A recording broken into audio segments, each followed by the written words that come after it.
Hello दोस्तों, आप लोगों का स्वागत है पगला एक्सप्लेन चैनल पे। तो आज हम लोग दोबारा यहाँ पे मैं बहुत कर्जे में हूँ कि सेकंड एपिसोड को एक्सप्लेन करेंगे। तो बिना किसी देरी के वीडियो को शुरू करते हैं। तो हम लोगों ने पिछले एपिसोड में देखा था कि जाओ ने यहाँ पे अपने सभी मैचेस को जीत लिया था और साथ में हमारी मुलाकात यहाँ पे उस लड़की के पूरे शकल से भी हो गई थी और ये किसी तरीके से जाओ को अपने गिल्ड में ज्वाइन करवाना चाहती है। पता नहीं इसको क्या लगाव है जाओ के साथ में। तो एपिसोड की शुरुआत में हम लोग देखते हैं कि यहाँ पे सभी लोगों को ट्रॉफी दी जा रही थी, जहाँ पे जाओ सबसे पहले अपने फर्स्ट नंबर पे था, वहाँ पे लैंडकिन यहाँ पे तीसरे नंबर पे थी। और मुझे कमाल की बात ये लगी कि इन लोगों ने वांगजा को दिखाया ही नहीं, यहाँ तक कि उसके प्रिंसिपल को भी नहीं। इन लोगों ने जनरल वालों की तरीके उस पर भी कट ऑफ मार दिया पूरा। फिर इसके बाद जाओ की फोटो ली जाती है क्योंकि पेपर में भी तो छापना है। जिसके बाद हम लोग सीधा अगले दिन पे प्रिंसिपल के ऑफिस में आ जाते हैं, जहाँ पे जाओ की पेपर वाली फोटो हम लोग देख पाते हैं। वो प्रिंसिपल उसको क्रिस्टल देते हुए कहते हैं कि जैसा कि मैंने प्रॉमिस किया था, तुमने हमारा नाम ऊंचा किया, अब ये रहा तुम्हारा क्रिस्टल। वो पे बॉस काफी ज्यादा खुश था। साथ में प्रिंसिपल यहाँ पे जाओ को बताता है कि तुमने यहाँ पे अच्छे स्कोर से सब कुछ पास किया है, तो फिर शायद से कई सारे इंस्टीट्यूट तुम्हें यहाँ पे अपने अंदर लेना चाहेंगे, जिससे तुम इनर डिस्ट्रिक्ट के अंदर जा पाओगे, बेसिकली मिडिल सिटी के अंदर। इसलिए वो यहाँ पे जाओ से कह रहे थे कि वहाँ पे जाने के बाद हमें भूल ना जाना, ओ जाने जाना।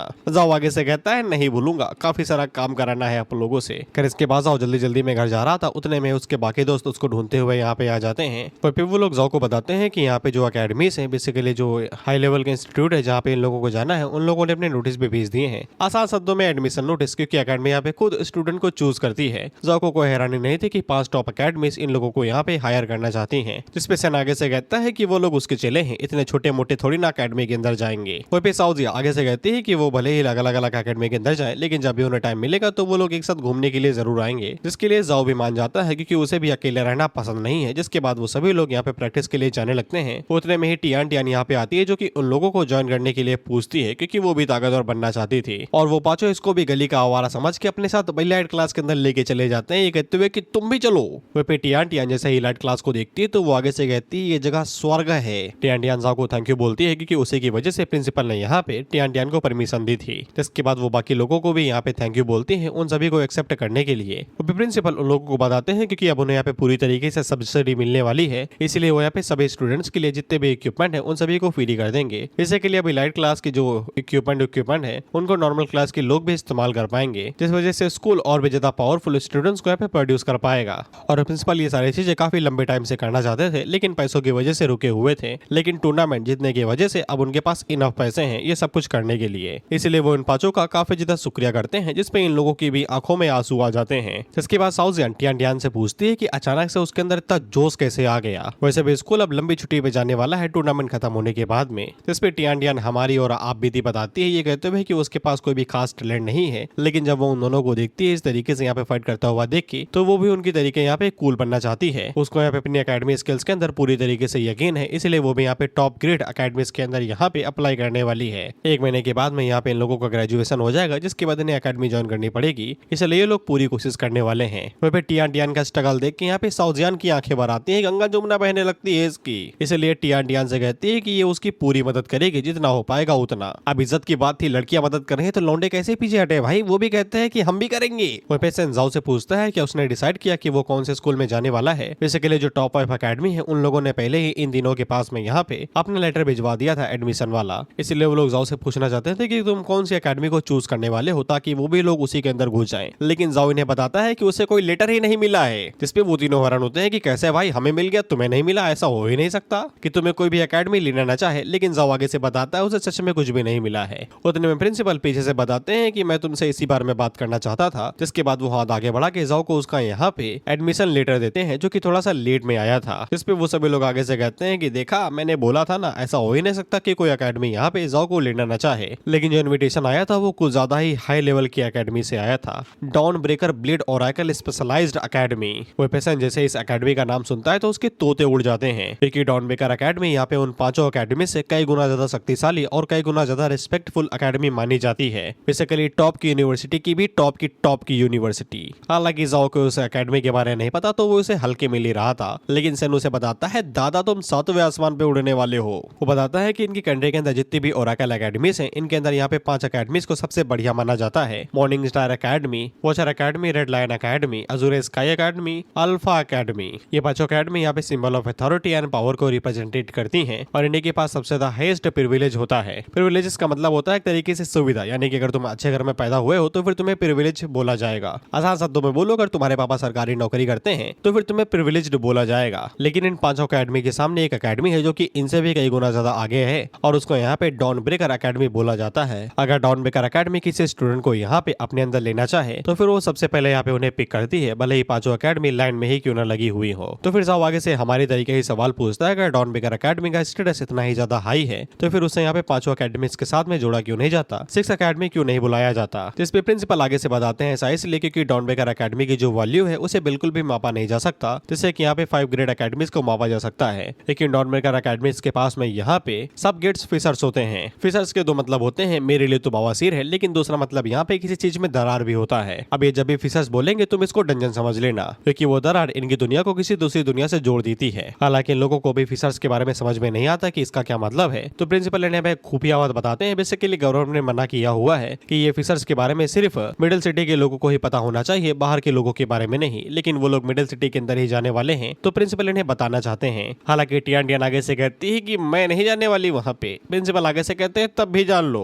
इसके बाद उन लोगों को फिशर के बारे में बताते हैं कि फिशर एक बहुत ही बड़ी दुनिया है जहाँ पे कई सारे खतरनाक क्रीचर्स भरे पड़े हैं जिनकी स्ट्रेंथ ओरेकल के बराबर है। और क्योंकि फिशर्स यहाँ पे 2 तरह होती हैं, बेसिकली आने जाने के लिए होती है, तो क्रीचर्स वहाँ से बाहर आके इनकी दुनिया के अंदर भी यहाँ पे तबाही मचा सकते हैं। और इसी चीज को रोकने के लिए यहाँ पे जब भी फिशर सामने आते हैं तो फिर ओरेकल अंदर जाते हैं और वहाँ के क्रीचर्स को हराते हैं ताकि वो क्रीचर्स फिशर से बाहर ना आ सके और डिजास्टर यहाँ पे रुक सके। क्योंकि अगर वो एक बार बाहर आ गए तो फिर बाहर का जो डिजास्टर होगा उसको कभी भी सोचा समझा नहीं जा सकता। प्रिंसिपल अपना एक्सपीरियंस बताते हैं कि वो एक बार यहाँ पे फिशर के अंदर किसी टीम के दौरान में गए थे। उस टाइम में इनकी टीम को काफी ज्यादा कैजुअलिटीज का सामना करना पड़ा था और सिर्फ इनके कुछ कोर मेंबर्स यहाँ पे जिंदा वापस आ पाए थे। लेकिन इसके बावजूद उन्हें भी यहाँ पे काफी ज्यादा नुकसान झेलना पड़ा था। कई सारों के हाथ पैर टूट चुके थे और कई सारे यहाँ पे साइड इफेक्ट के साथ में आए थे। इसलिए फिशर्स कोई पिकनिक गार्डन नहीं है, मौत का खेल है वो जगह। और डॉन ब्रेकर अकेडमी एक सिर्फ ऐसी अकेडमी है जो कि यहाँ पे फिशर्स को इंक्लूड करती है एग्जाम के तौर पे, ताकि यहाँ पे स्टूडेंट पहले एक्सपीरियंस कर ले उन्हें। ऑफ कोर्स यहाँ पे डिफिकल्टी एंड कैजुअलिटी रेट काफी ज्यादा हाई होता है डॉन ब्रेकर अकेडमी के अंदर। इसलिए अगर कोई भी यहाँ पे डॉन ब्रेकर अकेडमी जाना चाहता है तो फिर वहाँ का रिक्रूटमेंट रेट काफी ज्यादा हाई है। प्रिंसिपल इसलिए इन लोगों को बता देते हैं कि वहाँ पे जाना मौत को टक्कर देने के बराबर है। इसीलिए अगर तुम इन्हें मना भी कर देते हो तो फिर तुम्हें बाकी अकेडमी जरूर ले लेंगी, वो मना नहीं करेंगी। लेकिन जाओ को तो वहीं पे ही जाना था, क्योंकि अगर वो स्ट्रॉन्ग बनेगा तभी तो वो यहाँ पे सभी विशेष को कंप्लीट कर पाएगा। जिसपे प्रिंसिपल इन लोगों को ऑल द बेस्ट बोलता है। सेन भी आगे से कहता है कि वो लोग भी पीछे नहीं हटेंगे, फिशर्स का नाम सुन के वो लोग बवासीर को हरा चुके हैं पहले ही। खैर इसके बाद हमें यह पता चलता है कि डॉन ब्रेकर अकेडमी का जो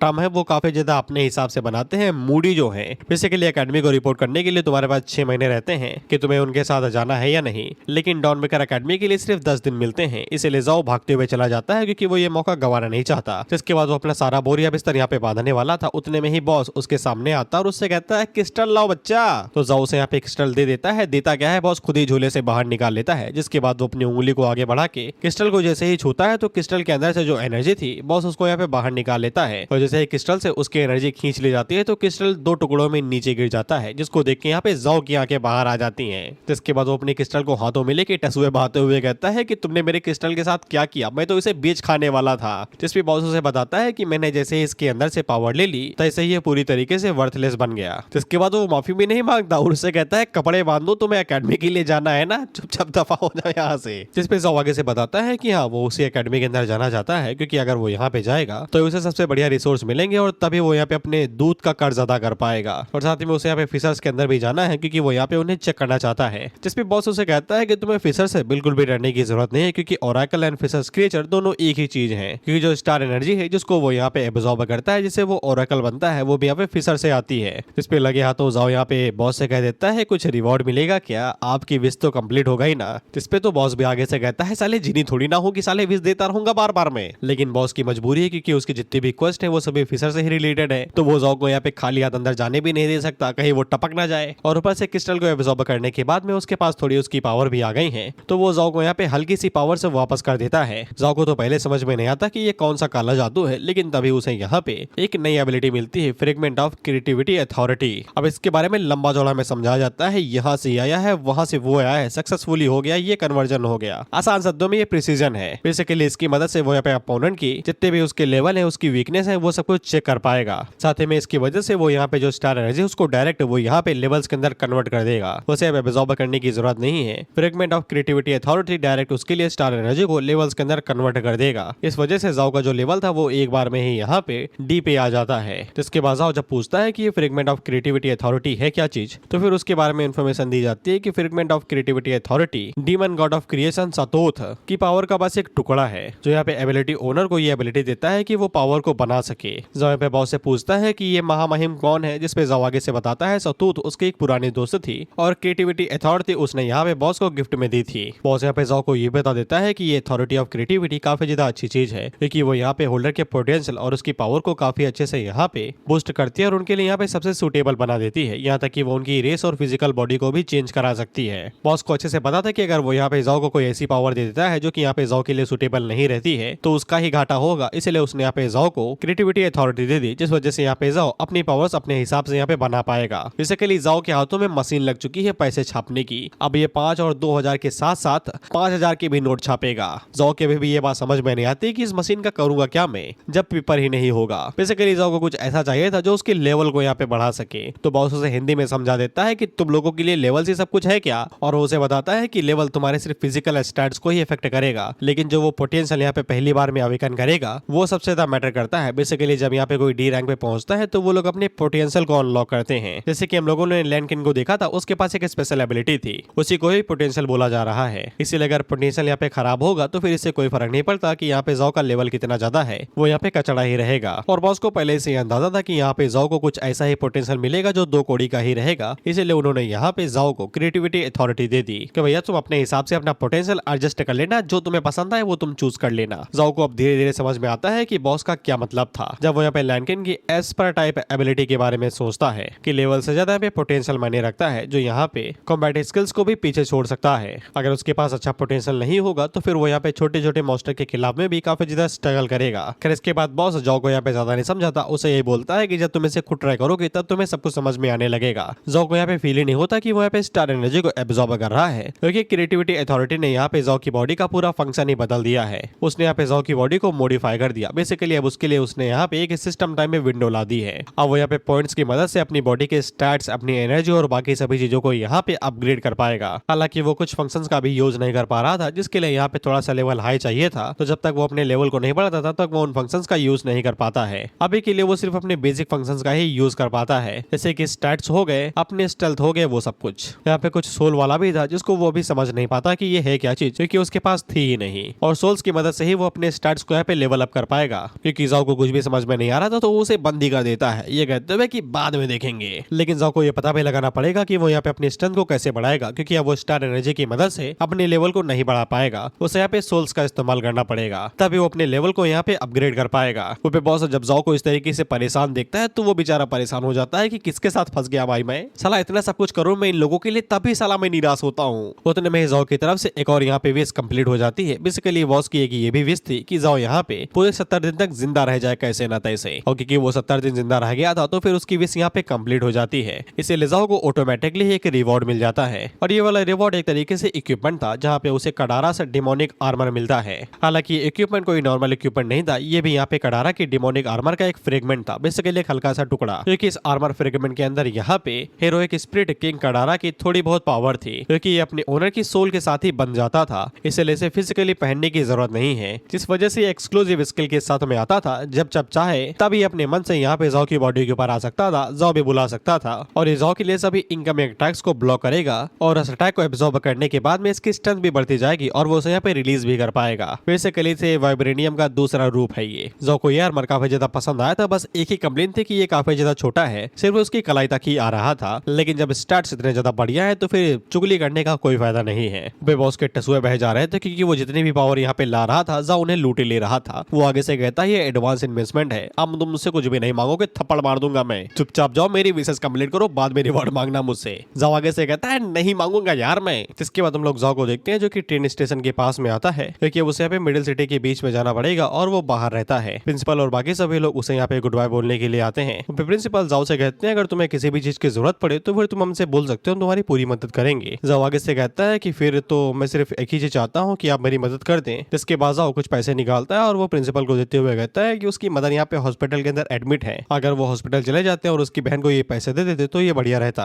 प्रिंसिपल उससे कहते हैं कि ये जरूरी चीज है, तुम्हें ये खुद से करनी चाहिए। जाओ बता देता है कि उसकी बहन से बनती नहीं है, इसलिए वो उसे देखना नहीं चाहेगी। तो प्रिंसिपल ज्यादा नहीं बोलते और वो इस काम के लिए हाँ बोल देते हैं। जिसके बाद वो सभी लोग जाओ को यहाँ पे गुड बाय बोलते हैं और उसे कहते हैं कि फोन करते रहना। खैर इसके बाद हम हम लोग जाओ को देखते हैं जो कि यहाँ पे मिडिल लेवल की सिटी में जाना चाहता था, तो उसके लिए भी वीजा लेना पड़ रहा था। दादा रे अपने ही देश में घूमने के लिए वीजा। खैर वहाँ की जो अटेंडेंट थी वो यहाँ पे जाओ से सिर्फ ट्रैवल के लिए पूछती है कि वो किस वजह से जाना चाहता है। जाओ बताता है स्कूल वालों ने बुलाया है इसलिए जाना चाहता हूँ। हालांकि उस लड़के को यहाँ पे ये सब कुछ मजाक लगता है क्योंकि स्कूल इतने समय छुट्टी पे है, जैसा कि हमें पहले से ही पता है। सिर्फ डॉनबेकर एकेडमी इतने समय यहाँ पे सिर्फ चालू रहती है क्योंकि वो अपने हिसाब से सब कुछ बनाते हैं, इसलिए वो प्रूफ मांगती है। तो फिर जाओ आगे से यहाँ पे डॉनबेकर एकेडमी वाला इन्विटेशन दिखाता है। तो अटेंडेंट जैसे यहाँ पे डॉनबेकर एकेडमी का इन्विटेशन देखती है तो उसे सब कुछ समझ में आ जाता है कि ये कोई ऑर्डिनरी बच्चा नहीं है। हाँ, दिखने में ऑर्डिनरी है लेकिन अंदर से नहीं है। जिसके बाद वो तो और भी डॉक्यूमेंट दिखाने के लिए रेडी था, लेकिन वो अटेंडेंट माफी मांग के कहती है कि इसकी कोई भी जरूरत नहीं है, वो बड़े आराम से जा सकता है। जाओ आगे से पूछता है कि उसे टिकट भी लेनी पड़ेगी क्या, तो वो बताती है कि नहीं, उसके स्टेटस की वजह से वो मिडिल लेवल की सिटी के अंदर बड़े आराम से फ्री में घूम सकता है। जिसके बाद हम लोग जाओ को देखते हैं जो कि प्लेन से जा रहा था और डॉनबेकर एकेडमी की वजह से इसे यहाँ पे फर्स्ट क्लास की सीट मिली हुई थी, बेसिकली प्राइवेट रूम। तो ये काफी ज्यादा खुश था क्योंकि एकेडमी ने इसे बिल्कुल भी डिसअपॉइंट नहीं किया।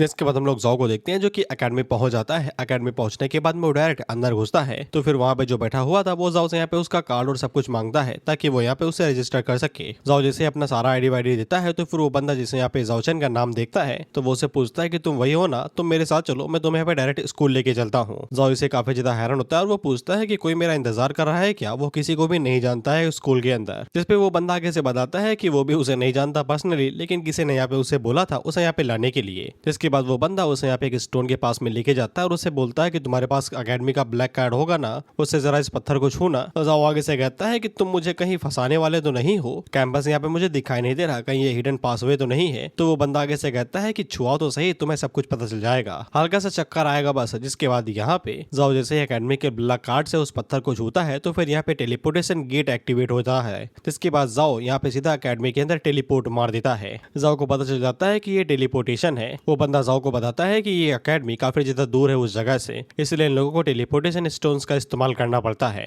जिसके बाद वो जाओ से कहता है कि तुम्हारे पास काफी ज्यादा टाइम रहेगा, जिसके बाद तुम इस जगह को अच्छे से एक्सप्लोर करना, लेकिन तभी तुम कुछ लोगों से चल के मिलो जो कि तुम्हारा इंतजार कर रहे हैं। जिसके बाद वो बंदा जाओ को यहाँ पे उसी लड़की से मिलवाने के लिए लेके जाता है जिसको हमने पहले भी देखा था और हमें अब इसका नाम भी पता चल जाता है जो कि होता है लिन। जो कि जाओ को देख के उसे पूछती है कि तुम मुझे भूले तो नहीं हो ना, याद तो हूँ मैं ना। जाओ ऑफकोर्स उसे यहाँ पे याद कर लेता है उसकी आंखों को देख के और उसे कहता है कि हाँ वो भी उसे मिलना चाहता था ताकि उसे शुक्रिया बोल दे, लेकिन उसने सोचा भी नहीं था कि तुम मेरी सीनियर निकलोगी। खैर इन लोगों ने उस बंदे को यहाँ पे पैसे दिए हुए थे ताकि वो डायरेक्ट इन लोगों को जाओ से मिलवा दे ताकि और कोई यहाँ पे जाओ को अपनी तरफ ना कर ले। ये एक स्ट्रेटेजी है जो कि यहाँ पे लिन प्ले कर रही है किसी वजह से, आगे पता चलेगा। जाओ को तुरंत समझ में आ जाता है कि इतना सब कुछ खर्चा किया है तो फिर कोई खास मैटर ही होगा और वो डायरेक्ट उन लोगों से पूछता है कि किस वजह से यहाँ पे आए हो। वहीं पे वो लिन के थोड़ा सा क्लोज आ रहा था तो फिर लिन का एक जो चेला था वो आगे से कहता है तुम्हारी औकात कैसे हुई इतना करीब आने की, बाहर से आए हो, थोड़ा सा हद में रहो। पीछे से लिन उसे डांट देती है कहते हुए कि ये मेरा गेस्ट है, तुम अपना मुंह संभाल के बोलो। तो इसके बाद वो जाओ से बैठने को बोलती है, लेकिन जाओ से कहता है कुछ बोलना है तो फिर डायरेक्ट बोल लो। तो फिर इन सीधे शब्दों में यहाँ पे जाओ से ये कहती है कि मेरे पास गिल्ड के अंदर जो मेंबर्स हैं उनकी कमी चल रही है, तो फिर मैं चाहूंगी कि तुम मेरे गिल्ड को ज्वाइन करो। और वो यहाँ पे ज्वाइनिंग फीस ही इतनी ज्यादा दे रही थी कि कोई भी बंदा तुरंत मान जाए। वो थे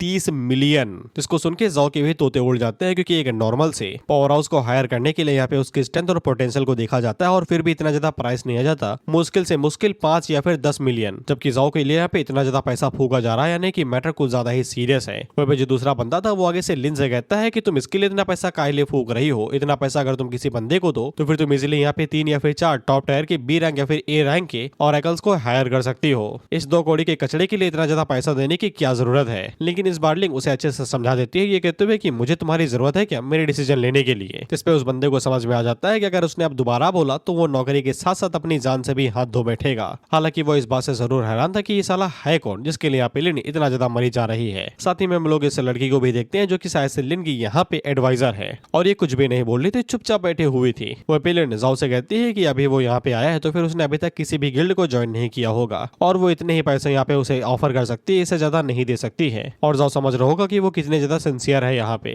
वो पे जाओ हम लोगों से कहता है अगर मैं बोलूँ कि मैं इसके पैसों से बिल्कुल भी हैरान नहीं हुआ तो मुझे 2 थप्पड़ मारो अभी की अभी। इसका जी डगमगा गया है। धनी राम को देख के। खैर हैरान तो वो भी था कि साला वो सिर्फ यहाँ पे ई रैंक का न्यूबी है, इसके लिए वो यहाँ पे लिन इतना ज्यादा पैसा क्यों दे रही है। जिसके बाद जाओ यहाँ पे कुछ जवाब दे पाता उससे पहले ही यहाँ पे जितने भी स्टूडेंट थे जो कि नए आए थे उन सभी को असेंबली के लिए बुला लिया जाता है। इसीलिए जाओ अपना जवाब नहीं दे पाता और लिन भी उससे कहती है कि तुम जाओ जाके अपनी असेंबली को ज्वाइन कर लो, ये जरूरी रहती है, अपना सामान यहीं पे छोड़ दो, वापस आके तुम पिकअप कर लेना। वो लिन की काफी ज्यादा नजरें तेज थी, उसे समझ में आ गया था कि जाओ तुरंत मना करने वाला है, इसलिए उसे कहती है कि तुम गिल्ड को अभी के लिए थोड़ा सा इग्नोर कर दो, लेकिन कुछ देर बाद यहाँ पे स्टूडेंट ओरिएंटेशन होगा जब तुम्हें यहाँ पे अपने लिए एक सीनियर चूज करना पड़ेगा ताकि पेयरिंग सीजन हो सके, और जब तुम अपने लिए सीनियर चूज करोगे तब फिर तुम मुझे चूज करना, ये तुम्हारी रिपेंट बन रहेगी जब मैंने तुम्हें यहाँ पे ब्लैक वाटर के दौरान में बचाया था। यानी कि जाओ के पास कोई भी चॉइस नहीं है, उसे यहाँ पे लिन को चूज करना ही पड़ेगा, इसलिए वो खुशी खुशी इस चीज के लिए मान जाता है। इसके बाद हम लोग असेंबली हॉल को देखते हैं, जिसके बाद हमारी मुलाकात अपनी वाड़ी बोलिए दूसरे की पतलून ना खोलिए से होती है। ये नार्सिसिस्ट है, इसे लगता है कि यही यहाँ पे सबसे खूबसूरत है और यही यहाँ का बाहुबली है, और इसकी निगाहें लिन के ऊपर टिकी हुई। ये चाहता है कि ये सीनियर लिन को यहाँ पे अपने साथ पेयरिंग पे ले आए, जिस वजह से ये लिन की अच्छी साइड पे जा सकेगा और किस्मत अच्छी रहे तो उसके साथ शादी कर लेगी, जिसके बाद इसका फैमिली बिजनेस बूम करेगा लिन की वजह से। और तभी इसकी नजर यहाँ पे जाओ के ऊपर पड़ती है, तो ये अपने मन के अंदर सोचता है तो गरीब है, ये यहाँ पे कैसे आया। जिसके बाद वो सोचता है कि इसी की वही बगल में बैठ जाता हूँ, जितना लोगों का अटेंशन होगा उसी के ऊपर ही आएगा, क्योंकि अमीर और गरीब की जोड़ी नहीं बनती। खैर इसके बाद हम लोग देखते हैं कि यहाँ पे इन लोगों का इंस्ट्रक्टर आता है, जो कि इन लोगों से सीधा कहता है कि मैं बड़ा बिजी आदमी हूँ। वो सिर्फ अपना नाम बताता है और उन लोगों से कहता है ये उम्मीद तो बिल्कुल न रखना कि मैं तुम्हें कुछ सिखाऊंगा, काफी ज्यादा बिजी रहता हूँ मैं। वो अपने सिर्फ दो ही काम बताता है कि उसका काम यहाँ पे उन लोगों को सब कुछ चेक करना है और साथ ही में उनके स्कोर्स को मेंटेन करना है। इसके अलावा कुछ यहाँ पे मैंडेटरी एक्टिविटीज होंगी जिनको करना पूरी तरीके से रेडी है, वैसे कल अनिवार्य है, उन्हें मना नहीं किया जा सकता। उसके अलावा स्कूल यहाँ पे उन्हें किसी भी चीज के लिए रोके टोकेगा नहीं। वो सिटियाबाजी करने आए हैं करे, गुस्सा है कैंपस उड़ाना है उड़ा दे, कोई फर्क नहीं पड़ता। हाँ वो उन लोगों को ये भ्रम भी तोड़ देता है कि तुम्हें अगर यहाँ पे डॉन बेकर अकेडमी ने चूज किया है तो फिर तुम खुद को जीनियस समझ रहे होगे, लेकिन ये चीज अपने दिमाग से बाहर निकाल फेंको। यहाँ पे अपने पास्ट के बारे में भूल जाओ, यहाँ पे तुमने नई चीज से शुरुआत की है तो फिर खुद को नया ही समझो, क्योंकि यहाँ पे तुम जिस चीज का सामना करने वाले हो ये नई चीज है जिसका तुमने आज तक सामना नहीं किया होगा। फिशर के बारे में वो बोल रहे थे, जिसके बाद वो लोगों को यहाँ पे फिशर के बारे में बताता है कि फिशर एक तरीके से हंट है जहाँ पे ओरेकल्स हंटर्स रहते हैं, लेकिन वो कभी कभी शिकार भी बन सकते हैं। फिशर्स के अंदर अगर तुम यहाँ पे उन वेपन्स का इस्तेमाल करोगे जो कि तुम यहाँ पे ह्यूमन वर्ल्ड से लेके जाओगे तो वो पूरी तरीके से यूजलेस रहेंगे। फिशर के अंदर सिर्फ तुम तभी सर्वाइव कर पाओगे जब तुम्हारे पास इमेंस फिजिकल स्ट्रेंथ रहेगी एक ओरेकल की, और तुम्हारे पास वो वेपन रहेगा जो कि यहाँ पे फिशर के मटेरियल से बना हो, तभी तुम यहाँ पे फिशर के क्रिएचर्स को हरा पाओगे। डॉन बेकर अकेडमी ने कई सारे ओरेकल्स को यहाँ पे इकट्ठा किया जो कि टॉप टायर पे थे, और उन्होंने यहाँ पे फिशर्स की डिफेंस लाइन पे उनको खड़ा किया हुआ है, और वो उन लोगों को बता देता है कि वो आगे जाके वही वॉरियर्स बनने वाले हैं जो कि फ्रंट लाइन पे फाइट करेंगे। जिसके बाद वो उन्हें लाइब्रेरी कॉम्बैट ट्रेनिंग के बारे में बताता है, जहाँ पे तुम लोग फिशर्स के बारे में और भी ज्यादा जानकारी इकट्ठा कर सकते हो, और साथ में फिशर्स के क्रिएचर्स की वहाँ पे कॉम्बैट प्रैक्टिस भी कर सकते हो। जिसके बाद वो भी बताता है कि हर हफ्ते कुछ टीचर्स आएंगे जो कि यहाँ पे तुम्हें कुछ खास क्लासेस देंगे। अब उन्हें क्लासेस लेनी है या नहीं लेनी है ये उनके ऊपर डिपेंड करता है। बेसिकली अगर ले लेंगे तो फायदे में रहेंगे, क्योंकि वो जितना यहाँ पे फिशर के बारे में जानेंगे उतने ज्यादा उनके चांस बढ़ेंगे यहाँ पे सर्वाइव करने के, बेसिकली जिंदा रहने के और ताकतवर बनने के। और अगर वो लोग इस चीज को भी अडेप्ट नहीं कर पाते हैं तो बैग उठाओ दफा हो जाओ यहाँ से। मैं इसका नाम बताना भूल गया, इसका नाम जियांग हुई है, और वो उन लोगों से काफी ज्यादा इंप्रेस हुआ था क्योंकि इन लोगों की आंखों के अंदर बिल्कुल भी डर नहीं था। इसके बाद वो लोग अपना फर्स्ट असाइनमेंट यहाँ पे कंप्लीट कर लेते हैं, तो फिर इन्हें यहाँ पे स्कूल की तरफ से रिवॉर्ड दिए जाते हैं, और ये रिवॉर्ड स्किल स्टोन थे। बेसिकली इनके अंदर से यहाँ पे स्किल्स मिलती हैं, इन्हें एब्जॉर्ब कर लोगे तो फिर तुम्हारे पास कॉम्बैट स्किल आ जाएंगी। जियांग हुई इन लोगों को स्किल स्टोन के बारे में बताता है कि इस स्किल का नाम यहाँ पे जनरल कॉम्बैट स्किल आई है। पत्थर को तोड़ो जिसके बाद तुम्हारी बॉडी ऑटोमेटिकली ही इसे सीख जाएगी। तो इसके बाद वो लोग जैसे स्टोन को तोड़ते हैं तो फिर वो लोग ऑटोमेटिकली ही यहाँ पे उस स्किल को सीख जाते हैं जिसका नाम जनरल आई है। बेसिकली ये तरीके से यहाँ पे जो फिशर रहेगा उसके अंदर जो इन्फॉर्मेशन रहेगी वो उनकी ज्यादा बढ़ जाएगी, स्कैनिंग की तरीके काम करेगी ये स्किल। जियांग उन लोगों से कहता है कि ज्यादा खुश ना हो, स्कूल ने तुम लोगों के लिए कई सारे असाइनमेंट को भी रेडी किया है। उन लोगों का पहला असाइनमेंट ये है कि उन लोगों को एंट्रेंस टेस्ट पास करना पड़ेगा, जिसके लिए उन लोगों को यहाँ पे लो रैंक की फिशर को कंप्लीट करना पड़ेगा। जिसके बाद दूसरा ये है कि उन लोगों को यहाँ पे आधे साल के अंदर ही डी रैंक तक पहुंचना पड़ेगा, और साथ ही में अपने पोटेंशियल को भी यहाँ पे अवेकन करना पड़ेगा। जिसके बाद इन लोगों को यहाँ पे एकेडमी के क्रेडिट्स को भी अर्न करना पड़ेगा एक साल के अंदर ही, जो कि 100 पॉइंट है। जिस पे ये सभी लोग परेशान हो जाते हैं क्योंकि ये सभी लोग यहाँ पे काफी ज्यादा लो लेवल के हैं, और इतनी जल्दी जल्दी यहाँ पे डी रैंक पे पहुंचना काफी ज्यादा मुश्किल काम है। और जियांग हुई इन लोगों से ये कहता है कि अपने पोटेंशियल को पहले अनलॉक कर लेना फिशर के अंदर जाने से पहले, तो फायदे में रहोगे। वहीं पे अपना जो नार्सिसिस्ट था वो अपने मन के अंदर यही सोचता है कि वो पहले ही ई रैंक के 5th लेवल पे है तो वो इजीली यहाँ पे डी रैंक को अचीव कर लेगा, उसके लिए ये बाएं हाथ का खेल है। और बेजाओ के लिए काफी ज्यादा मुश्किल होने वाला था क्योंकि वो ई लेवल के 6 लेवल पे अटका हुआ है, लेकिन उसके लिए प्रोटीन अब किसी काम का नहीं है, उसे यहाँ पे किसी दूसरे तरीके से लेवल अप करने का तरीका ढूंढना है। स्कूल को पता है कि ये लोग लोग 1 महीने के अंदर अपने पोटेंशियल को अनलॉक नहीं कर पाएंगे, इसलिए वो उन लोगों के लिए यहाँ पे सस्ते प्रोटीन का पूरा जुगाड़ कर देते हैं, जो कि मार्केट प्राइस से काफी ज्यादा कम प्राइस में इन्हें दिया जाएगा। इसलिए उन लोगों को रिसोर्स की बिल्कुल भी चिंता नहीं करनी है। और रही बात एकेडमिक क्रेडिट्स की, जो कि सबसे ज्यादा जरूरी चीज है, उसके लिए यहाँ पे इन लोगों के लिए मेंटोर्स का जुगाड़ किया गया है, बेसिकली इनके सीनियर्स। जिसके बाद यहाँ पे जियांग हुई उनके सीनियर्स को बुलाता है, तो फिर हम लोग देखते हैं कि यहाँ पे लिन के साथ में बाकी सीनियर्स भी यहाँ पे आ जाते हैं। अब ये लोग बेसिकली इन लोगों के लिए क्वेस्ट के तरीके काम करेंगे, ये उन्हें कुछ काम धंधा देंगे जिससे इन लोगों को यहाँ पे क्रेडिट पॉइंट्स मिलेंगे। जियांग हुई इन लोगों को बताता है कि ये लोग अपने अपने यहाँ पे सीनियर को चूज कर सकते हैं मेंटोर के तौर पे, और उनका जो मेंटोर होगा बेसिकली एक तरीके से टीचर या फिर गुरु, वो इन लोगों के लिए यहाँ पे इनके एंट्रेंस टेस्ट को अरेंज करेगा। वहाँ पे सभी लोगों का ध्यान यहाँ पे लिन के ऊपर ही था और किसी के ऊपर था ही नहीं। वहाँ पे कुछ लौंडे थे जिनके बारे में यहाँ पे लिन के बारे में पता ही नहीं था। तो फिर एक बंदा आगे से बताता है कि तुम्हें पता नहीं है क्या, लिन यहाँ पे सनहुआ गिल्ड की हायर है, बेसिकली यहाँ पे उसकी उत्तराधिकारी। इसलिए अगर तुम उसकी अच्छी नजर में आ जाते हो तो फिर शायद से तुम यहाँ पे सनहुआ गिल्ड के अंदर भी जा सकते हो। वहाँ पे जॉन ने पहली बार यहाँ पे सनहुआ गिल्ड के बारे में ही सुना था। खैर इसके बाद एक जूनियर खड़ा होता है जो कि डायरेक्ट यहाँ पे लिन से कहता है क्या तुम मेरी मेंटोर बनोगी, लेकिन लिन उसे बड़े प्यार से मना कर देती है, ये चूरन देते हुए कि तुम यहाँ पे स्टंट के अंदर स्पेशलाइज हो और मैं मैजिक टाइप के अंदर हूँ, तो फिर मैं तुम्हें कुछ सिखा नहीं सकती। जिसके बाद दूसरा लौंडा खड़ा होता है और वो भी आगे से यही बोलता है कि वो यहाँ पे डुअल स्पेशलाइज्ड है, उसके पास स्ट्रेंथ और मैजिक दोनों ही है, इसलिए यहाँ पे उसकी गाइडेंस की जरूरत है। लेकिन लिन उसको भी मना कर देती है, यही चुरन देते हुए कि वो तो प्योर मेज है ना, उसको यहाँ पे स्ट्रेंथ का आ भी नहीं आता है। जिसके बाद इसी तरीके से दूसरा बंदा खड़ा होता है जो कि आगे से कहता है कि मैं तो परफेक्ट मेज हूँ यार, लेकिन लिन उसको भी मना कर देती है, ये चुरन देते हुए कि मैं हाई स्पीड मेज हूँ, मैं तुम्हारे बराबर की नहीं हूँ। जिसके बाद लौंडा इसी तरीके से पूरी तरीके से कोशिश करते रहते हैं, लेकिन सब मना होते जाते हैं। वहीं पे जो बाकी लोग थे वो आगे से ये बोलते हैं कि अब बड़ा गिल्ड है तो फिर इनके स्टैंडर्ड्स भी काफी ज्यादा हाई हैं, हमें कोई दूसरा सीनियर यहाँ पे चूज करना चाहिए। वहीं पे जियांग हुई भी काफी ज्यादा परेशान हो जाता है क्योंकि लिन ने अभी तक एक भी जूनियर को एक्सेप्ट नहीं किया था, और वो यहाँ पे लिन से बता देता है अगर तुम एक भी स्टूडेंट को एक्सेप्ट नहीं करोगी फ्रेशमेंस में से इस साल भी, तो फिर मजबूरन मुझे तुम्हें यहाँ पे डिफॉल्ट के जरिए ही तुम्हें आखिरी बचा हुआ स्टूडेंट पकड़ाना पड़ेगा, और अगर वो बहरा काना भी हो तो फिर तुम उसे मना नहीं कर सकती हो। लेकिन लिन को पहले से ही पता था कि यहाँ पे जाओ उसे पक्का एक्सेप्ट करेगा, इसलिए वो पूरी तरीके से रेडी थी, और वो साथ ही में तिरछी नजरों से जाओ को घूरे भी जा रहे थे।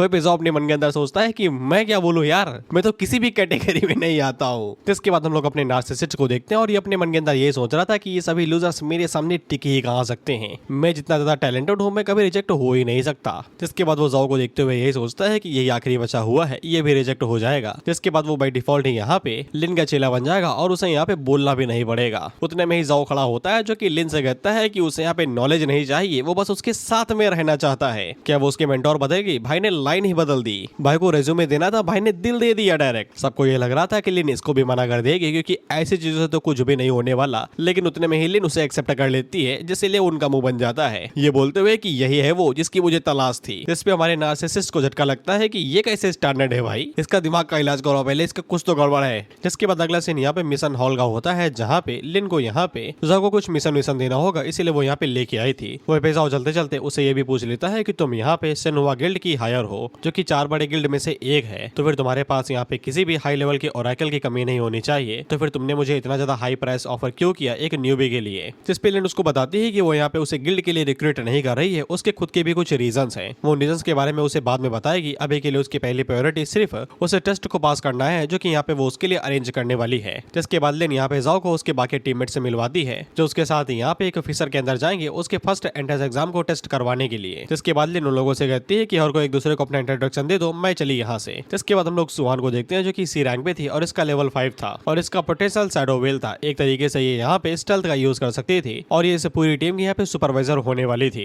ये किसी भी कॉम्बैट के अंदर पार्टिसिपेट नहीं करेगी जब तक किसी टीममेट की जिंदगी खतरे में ना हो। अगर वो यहाँ पे उन लोगों को बचाने के लिए आएगी तो फिर इसका मतलब यही है कि उन लोगों ने यहाँ पे अपने टेस्ट को फेल कर दिया है। जिसके बाद हमारी मुलाकात लीवी नाम की एक लड़की से होती है जो कि डी रैंक की थी और इसका लेवल 1 था और इसका पोटेंशियल यानी कि एबिलिटी यहाँ पे रिकवरी थी, जो कि यहाँ पे इनकी किसी भी तरीके की चोट को ठीक कर सकती थी। जिसके बाद उसी लड़के का नाम जाओलिन था और ये भी डी रैंक पे और लेवल 1 पे थी और इसका पोटेंशियल यहाँ पे विंड फ्यूज था, एक तरीके से ये लॉन्ग रेंज सपोर्ट दे सकती थी। जिसके बाद हमें आखिरी बंदे से मिलवाया जाता है जो कि ली रुई था और ये डी रैंक के 3rd लेवल पे था और इसका पोटेंशियल यहाँ पे आर्मेंट एनहांसमेंट था। एक तरीके से ये टैंक है जो कि यहाँ पे दुश्मन के अटैक को अपने ऊपर लेगा और अपने टीममेट्स को मौका देगा हमला करने का। वो भी ये खुद को यहाँ पे टीम का करता धरता अभी से ही समझने लगा था। इन लोगों से कहता है अगर टेस्ट पास करना है तो मेरा कहना मानना पड़ेगा। जिसके बाद वो जाओ से कहता है कि तुमने कोई गियर नहीं पहना, तुम्हारे पास भी कोई खास तरीके का पोटेंशियल है का? जाओ आगे से बताता है गरीब आदमी हूँ, ई लेवल पे हूँ मैं, कहाँ से मेरे पास कोई पोटेंशियल होगा। जिसपे वो जाओ के ऊपर चिल्लाने लगता है ये कहते हुए कि अगर तुम्हारे पास यही क्वालिफिकेशन नहीं है तो फिर तुम यहाँ पे कैसे आ गए और ग्रुप के अंदर तुम्हें किसने आने दिया, तुम पक्का हमें यहाँ पे पीछे खींचोगे। इसके बाद वो जाओ को निकालने की भी बात करता है, लेकिन अब वो लोग कुछ भी नहीं कर सकते थे क्योंकि ग्रुप बन चुके थे, तो वो लोग जाओ को बाहर भी नहीं निकाल सकते। और अगर ये लोग यहाँ पे थोड़ा सा बाहर निकालने के लिए टाइम वेस्ट करेंगे तो इन लोगों का जो टाइम है वो भी निकल जाएगा। इसलिए इन लोगों को मजबूरन जाओ को अंदर लेके जाना ही पड़ेगा। इसलिए वो लोग जाओ को हल्के में ले रहे थे। वो पहले भी जाओ से कहती है कि तुम मेरे पास ही रहना। जाओ से कहता है कि मेरे पास कॉम्बैट एक्सपीरियंस है, जिस पे लिवी उसे बताते हैं कि बिना वेपर और पोटेंशियल के तुम यहाँ पे किसी भी क्रिएचर को छू तक नहीं पाओगे फिशर के अंदर। और उसे यही लग रहा था कि जाओ यहाँ पे एरोगेंट है। जिसके बाद वो लोग अपना असाइनमेंट यहाँ पे अप्लाई करते हैं, तो फिर इन लोगों को यहाँ पे वर्ल्ड ट्री का एक फ्रेगमेंट दिया जाता है। अब ये एक जरूरी चीज है, इसके बिना तुम लोग फिशर के अंदर नहीं जा सकते, बिल्कुल भी नहीं। ये तुम्हारे हाथ में होना भी चाहिए। हाँ, वो बात अलग है कि ब्लैक मार्केट पे इजीली मिल जाता है, कौड़ियों के भाव में बिकता है ये, और गवर्नमेंट को लगता है कि उसका एक्सेस सिर्फ इन लोगों के पास ही है। खैर इसके बाद वो लोग उसी की मदद से यहाँ पे फिशर को ओपन करते हैं और उसके अंदर घुस जाते हैं। वो पैसा जैसे ही यहाँ पे फिशर की एनर्जी को महसूस करता है तो उसे मजा ही आ जाता है, और उसको लग रहा था कि लेवल अप की चाबी अंदर ही छुपी हुई है। ये लोग जैसे ही फिशर के अंदर आते हैं तो फिर यहाँ पे लेवल कुछ भी नहीं रहता, सिर्फ नाम बताया जाता है कि कौन सी जगह पे है। उतने में ही यहाँ पे इन लोगों को आवाज आ जाती है क्योंकि यहाँ पे क्रीचर इनकी तरफ आ रहे थे। तो ये तेजी के साथ अपनी स्टैंडर्ड फॉर्मेशन ले लेते हैं और जाओ उनकी स्पीड को देख के बोलता है कि काफी अच्छा है। वो पिसुआन मीम के तरीके यहाँ से गायब हो जाती है। वो गायब होने वाला मीम नहीं देखा तुमने, बिल्कुल उसी तरीके गायब होती है। कहते हुए ऑल द बेस्ट, मरने वाले हो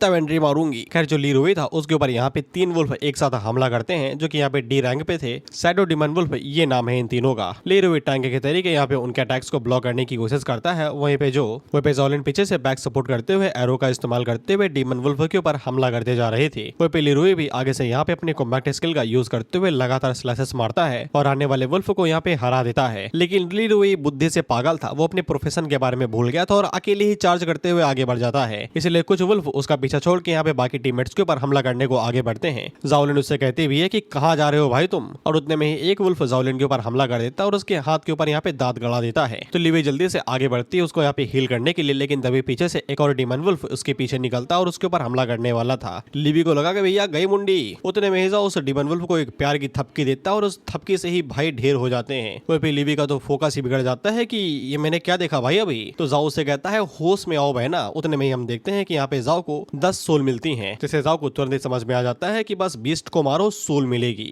और उसे भी समझ में आ जाता है कि जितना ज्यादा पावरफुल यहाँ पे क्रिएचर होगा उतने ज्यादा उसे यहाँ पे सोल्स मिलेंगी, यानी जितना ज्यादा गहराई में वो जाएगा उतने ज्यादा उसे यहाँ पे सोल्स मिलती जाएंगी। इसके बाद हम लोग यहाँ पे ज़ोलिन को देखते हैं जो कि लॉन्ग रेंज से ज्यादा शॉर्ट रेंज कॉम्बैट में आ गई थी और उसे यहाँ पे हीलिंग की जरूरत थी। तो लिवी भागते हुए आ रही थी उसकी मदद करने के लिए, जिसके बाद वो रिकवरी का यूज करते हुए यहाँ पे ज़ोलिन को हील करने लगती है। वह पहले भी अभी भी यहाँ पे सिर्फ जाओ के बारे में सोच रहे थे कि क्या उसने यहाँ पे उसे बचाया, क्योंकि इसने कुछ साफ साफ देखा नहीं था, इसलिए अभी भी ये कंफ्यूज थी।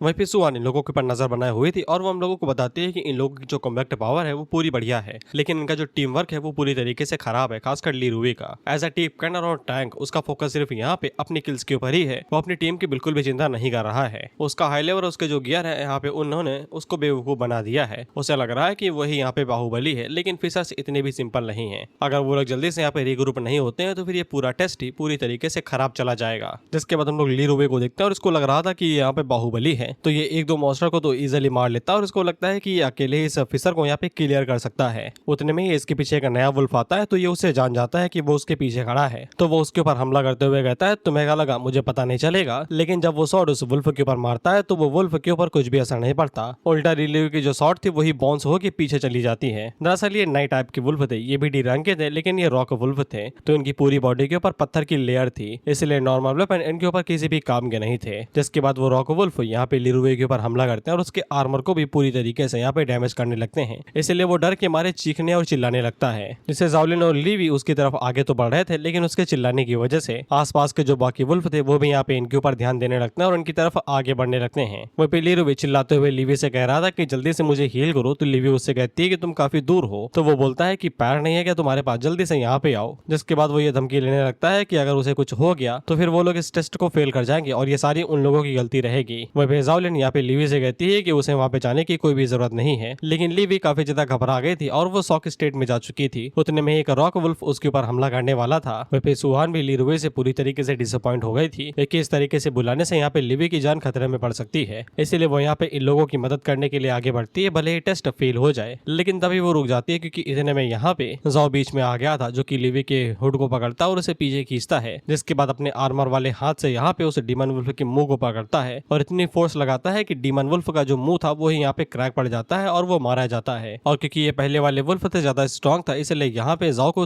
30 सोल मिलती है 10 की जगह पे। जिसके बाद वो पीछे मुड़ के उन दोनों से कहता है कि तुम दोनों मेरे साथ ही रहो, मैं तुम्हें यहाँ से बाहर निकालूंगा। जिसके बाद वो ली रुई की शॉट को उठा लेता है और तेजी के साथ में आगे बढ़ने लगता है। जिसके बाद एक रॉक वुल्फ के ऊपर अपनी शॉट से हमला करता है तो वो वुल्फ एक बार में ही मारा जाता है। जिसके बाद दूसरा वुल्फ साइड से हमला करने की कोशिश करता है तो जाओ उसके ऊपर भी हमला करके उसे भी ढेर कर देता है। वह पे सुहान जाओ को इस तरीके से मूव करता हुआ देख के काफी ज्यादा हैरान हो गई थी। उसे यकीन नहीं हो रहा था कि ये बंदा ई रैंक पे है। वह पे ये दोनों भी हैरान थे क्या स्ट्रेंथ और क्या स्पीड किसी ई रैंक की हो सकती है इतनी ज्यादा। हालांकि ले वो लोग इस चीज को इग्नोर करते हुए तेजी के साथ आगे बढ़ने लगते हैं ताकि यहाँ से बाहर निकल सके। लेकिन उतने में ही 3 रॉक वुल्फ उनके पीछे पड़ जाते हैं और उनके ऊपर हमला करने वाले थे। तो जाओ पीछे मुड़ के उन लोगों से कहता है कि नीचे झुको। जिसके बाद पलक झपकते ही वहाँ पे पहुंच के उन तीनों रॉक वुल्फ को भी ढेर कर देता है। जिसके बाद जाओ उन लोगों से कहता है कि अब वो लोग सेफ हैं, अब वो एक दूसरे को यहाँ पे हील कर सकते हैं। वह भी ये दोनों अभी भी यहाँ पे हैरान थे और जाओ को थोड़ी सी हैरान नजरों से देख रही थी। जिसके बाद ली भी आगे बढ़ती है जो कि यहाँ पे ली रुई को हील करती है। वह पे जाओ लिंजाओ से कहती है कि अब वो उसी के साथ चिपक के रहेगी और साथ में उसे शुक्रिया भी कहती है कि उसी की वजह से लिवी और उसे यहाँ पे चोट नहीं लगी। वह पे जाओ के पास 210 सोल्स हो चुकी थी और उसे लग रहा था कि अगर वो थोड़ा और आगे बढ़े तो फिर उसे यहाँ पे इतनी सोल्स मिल जाएंगी जिसकी मदद से शायद वो यहाँ पे लेवल अप कर सके। वह पे हम लोग ली रुई को देखते हैं जो कि आगे से अब नौटंकी करने लगा था। वो आगे से बोल रहा था कि वो और ज्यादा यहाँ पे कंटिन्यू नहीं करेगा, वो टेस्ट को यहीं पे ही छोड़ रहा है। जिसपे लिवी और जाओलिन काफी ज्यादा परेशान हो जाते हैं क्योंकि इन लोगों को यहाँ पे स्लॉट काफी मुश्किल से मिला था और अगर ये लोग अपने टेस्ट को ऐसे ही छोड़ देंगे तो फिर इनकी मेहनत के साथ साथ जो स्लॉट इन लोगों को मिला था वो भी चला जाएगा।